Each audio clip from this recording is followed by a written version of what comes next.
Hello everyone and welcome to all of you. आज आप देख रहे हैं केमिकल काइनेटिक्स पे कुछ न्यूमेरिकल। तो फर्स्ट क्वेश्चन है आपका, the decomposition of H2O2 in the presence of iodide ion has been found to be first order in H2O2। तो इस रिएक्शन के लिए आपका जो रेट कांस्टेंट है उसकी वैल्यू दी गई है आपको 1.01 इंटू 10⁻⁻² मिनट इनवर्स। रिएक्शन ये है, आपको कैलकुलेट करना है। फर्स्ट है H2O2 इज इक्वल है 0.4 मोल लीटर इनवर्स। एक बार इस कंसंट्रेशन पे आप रेट ऑफ रिएक्शन कैलकुलेट करेंगे। सेकंड है कि आप H2O2 की कंसंट्रेशन 0.15 मोल पर लीटर रख के रेट ऑफ रिएक्शन कैलकुलेट करेंगे। और थर्ड है आपको कि आपको कंसंट्रेशन H2O2 की कैलकुलेट करनी है जब रेट क्या दिया गया है आपको 1.12 इंटू 10⁻⁻² मोल पर लीटर पर मिनट। तो इस रिएक्शन के लिए इस रेट कांस्टेंट पर आपको ये तीन वैल्यू कैलकुलेट करनी है। तो देखिए आंसर स्टार्ट करते हैं कि आपकी जो रिएक्शन है वो दिया गया है कि फर्स्ट ऑर्डर है और रेट कांस्टेंट की वैल्यू आपको ये गिवन है।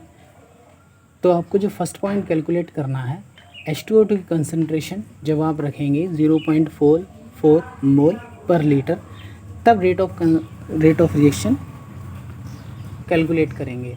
तो आप जानते हैं कि फर्स्ट ऑर्डर के लिए rate of reaction is equal होता है K और आपके रिएक्टेंट की कंसंट्रेशन की फर्स्ट पावर, क्योंकि पावर 1 है तो हमने उसे यहाँ यूज़ नहीं किया है। तो आप जानते हैं कि K की वैल्यू आपको दी गई है 1.01 इंटू 10⁻⁻²। तो ये वैल्यू आपने यहाँ रखी और H2O2 की कंसंट्रेशन है ये, इसे आपने मल्टीप्लाई किया, आपकी वैल्यू ये आएगी। और जो इसकी यूनिट है मोल पर लीटर पर मिनट आएगी। तो इस तरीके से आपने H2O2 की कंसंट्रेशन 0.4 रखकर रेट ऑफ रिएक्शन कैलकुलेट किया है। सेकंड, आपको H2O2 की कंसंट्रेशन लेनी है 0.15 मोल पर लीटर।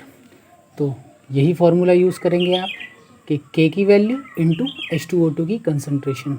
तो K आपका जो रेट ऑफ कांस्टेंट है उसकी वैल्यू आपको गिवन यहाँ पर ये दी गई है, आप ये वैल्यू है ये आपने यहाँ पुट कर ली है। और H2O2 की कंसंट्रेशन आप रखेंगे 0.15 मोल पर लीटर, ये यहाँ है, इन्हें मल्टीप्लाई करेंगे, आपका आंसर आएगा 1.5 और यूनिट होगी मोल पर लीटर पर मिनट, क्योंकि ये चीज़ आपकी मिनट में थी तो यूनिट है आपकी ये। इसी तरह तो देखिए पॉइंट सी में आपको H2O2 की कंसंट्रेशन कैलकुलेट करनी है जब आपको रेट ऑफ रिएक्शन की वैल्यू ये गिवन है। तो आप इसी तरीके से इक्वेशन लिखेंगे।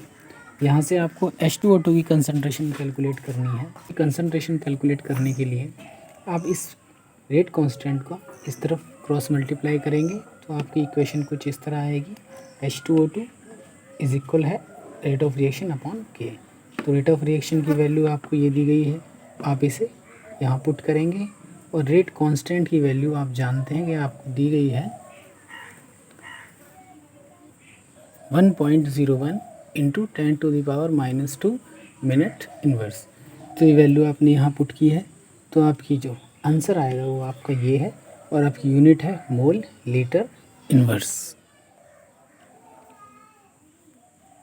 इसी तरह आप एक सेकंड न्यूमेरिकल देख रहे हैं। इस रिएक्शन के लिए अगर आप वॉल्यूम को रिड्यूस कर रहे हैं 1/3 रिड्यूस करते हैं of its original volume, then how will the rate of reaction change। तो एक रिएक्शन है, इसके लिए पहले हम रेट ऑफ रिएक्शन निकालेंगे, उसके बाद आप इसका जो वॉल्यूम है उसको 1/3 करके रेट ऑफ रिएक्शन निकालेंगे, फिर उसमें रिलेशन देखेंगे। तो देखिए बिफोर द वॉल्यूम चेंज्ड आपका जो रेट ऑफ रिएक्शन होगा, मान लिया उसकी वैल्यू हमने R1 है, तो R1 इज इक्वल K और ये है आपके रिएक्टेंट की कंसंट्रेशन। क्योंकि यहाँ पर इसके मॉलिक्यूल्स 2 हैं तो यहाँ पर आपने इसे पावर पे लगा दिया है। When the volume is reduced to 1/3 concentration of each reactant is increased by 3 times. देखिए, क्योंकि आप जानते हैं कि जो कंसंट्रेशन है वो आप लिखते हैं N/V। ये कंसंट्रेशन, ये मोल है और ये है आपका वॉल्यूम। तो यहाँ से हम रिलेशन निकाल सकते हैं कि जो आपकी कंसंट्रेशन है वो इनडायरेक्टली प्रोपोर्शनल होती है वॉल्यूम के। तो जब आप वॉल्यूम को डिक्रीज़ कर रहे हैं तो कंसंट्रेशन आपकी क्या होगी, इंक्रीज़ हो जाएगी। इसीलिए यहाँ लिखा है concentration of each reactant is increased by 3 times. तो अब आप जब ये 3 टाइम इसकी कंसंट्रेशन इंक्रीज़ होगी तो आप मान लेते हैं कि जो इसका रेट ऑफ रिएक्शन है उसे हमने R2 मान लिया है। तो R2 इज़ इक्वल K, जो कि रेट कांस्टेंट है, और ये आपके रिएक्टेंट है। क्योंकि कंसंट्रेशन 3 टाइम इंक्रीज़ है इसीलिए हमने यहाँ पे 3 का यूज़ किया है। अगर आप इसे सॉल्व करते हैं तो 3 3 ज़ा, और सॉरी यहाँ पे देखिए पावर है तो आप 3 की पावर 2 है तो इसकी वैल्यू आएगी 9, और इस 9 को जब 3 से मल्टीप्लाई करेंगे 27 आएगा। तो ये वैल्यू जो डिजिट आई है आपकी 27, इसे आपने बाहर लिया है, बाकी सब एक साथ लिख दिया। तो मान लिया कि ये इक्वेशन बी है और इससे पहले वाली इक्वेशन सी थी। तो अब आप इक्वेशन बी में इक्वेशन ए से डिवाइड कर रहे हैं। तो आपने लिखा है R2/R1।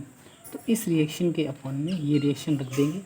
आप देख रहे हैं कि ये वैल्यू इसके सेम है तो ये दोनों एक दूसरे को कट कर देंगी और आपकी वैल्यू आएगी R2/R1 इज़ इक्वल है 27। तो यहाँ से हम निकाल सकते हैं कि R2 इज़ इक्वल R1 के 27 टाइम्स, यानी जो सेकंड रेट ऑफ रिएक्शन है वो 27 टाइम इंक्रीज़ होगा फर्स्ट रेट ऑफ रिएक्शन के।